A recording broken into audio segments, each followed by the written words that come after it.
We're joined right now on RealAgriculture.com by Laura Telford.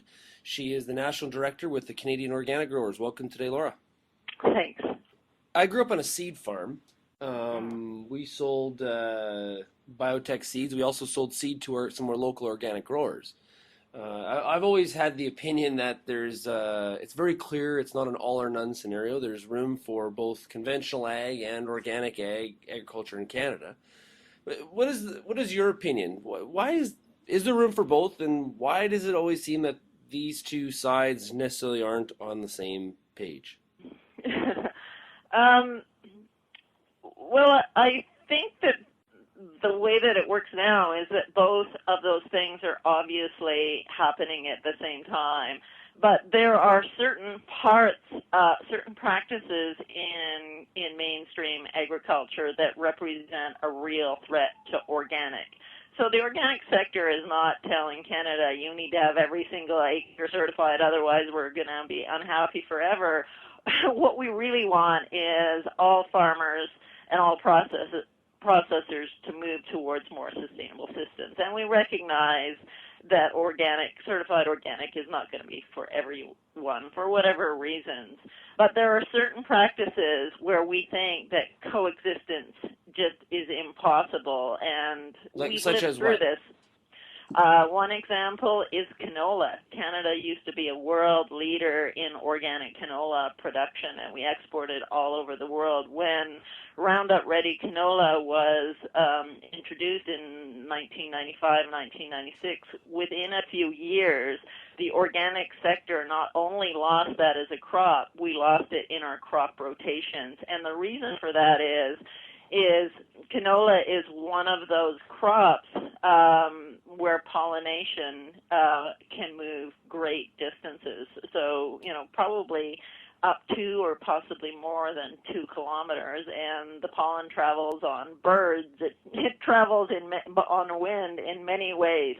So it means, in provinces where canola production is very high, particularly in the Canadian prairie, it means that the organic farmers cannot produce it. It's just too big of a risk. If you have a neighbor anywhere within 5K, it means you're going to end up with volunteer Roundup Ready canola on your field, and that means that your field would no longer be organic. So you wouldn't pass inspection. Laura, wasn't that a result of when those traits were introduced? Isn't that a result of farmers making the decision that farmers made that decision that that's the way they wanted to go based on the practices? Farmers don't make these kinds of decisions. Biotech companies make the decisions which products get introduced. And back in the day, they managed to convince farmers to buy these things, and I think many farmers have since come to regret it. When I talk to mainstream farmers at conventional trade shows, the number one issue that they have is lack of control, and I would say that's the most appealing thing to them about organic. When they go organic, they can get off of that input treadmill. That means that the big companies that are charging them these technology fees per acre and making them, purchase their chemicals and their seeds together with their contracts, and they're not allowed to save their seeds and all that stuff. In organic, you're off all that, and to many farmers, it's an immense relief, and it's also a huge money savings to get out of that world and regain control of the farm, which is what farmers want to do. They want to make decisions, and they want to farm, and instead of becoming bioserfs. Laura, I really do appreciate it. I appreciate those comments, but I'll give you my experience in our corn retail business. We offer conventional varieties that would be sprayed with a package, or could be used in an organic farm, and we also sell ones with obviously the Roundup Ready trait, right, and a combination of traits. It's very, very difficult for farmers have that option, in at least where I am, and I'm in southern Alberta. Most 99% of them, 99, maybe even 100% in most years, want those high yielding traits. So it's not, I think there is a component of people that don't want to have to pay technology fees and invest in research. But Right. I think the numbers would show that most Right. do. I think that that's fair enough if there's a real choice. But I have two comments on that.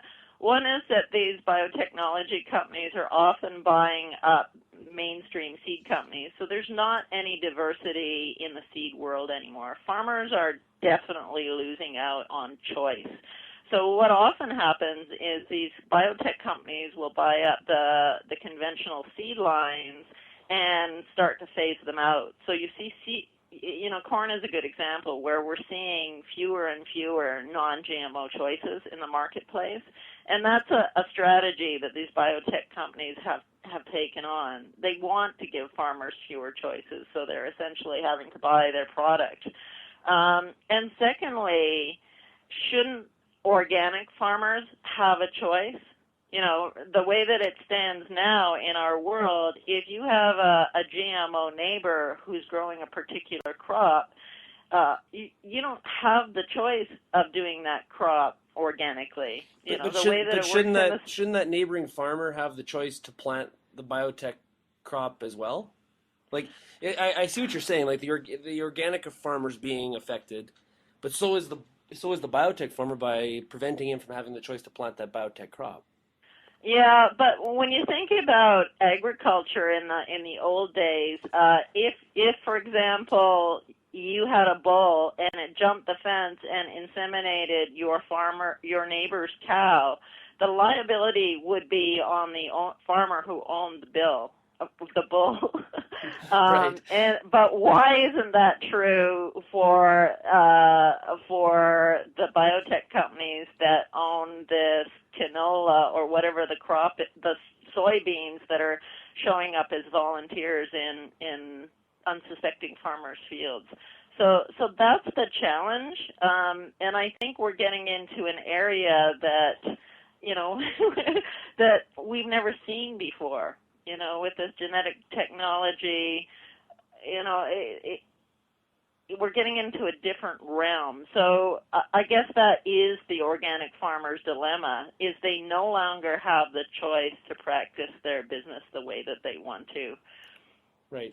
So I guess one of the, I've asked this before to some people that are, very, very pro organic, is if those biotech companies developed organic hybrids, for example, or would that be okay? We'd be thrilled with them, obviously, if they got into the organic seed business. And we're not trying to shut down technology, but what we are trying to say is there are certain technologies, and I would put genetically engineered organisms in this category, is we're still really in the testing phase.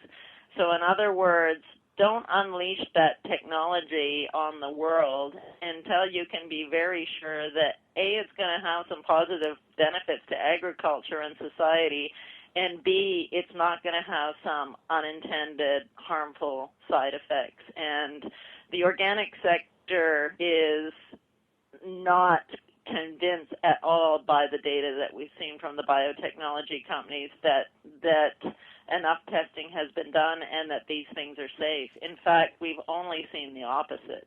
We're seeing this technology interact with wild genomes. There's all kinds of super weeds getting created.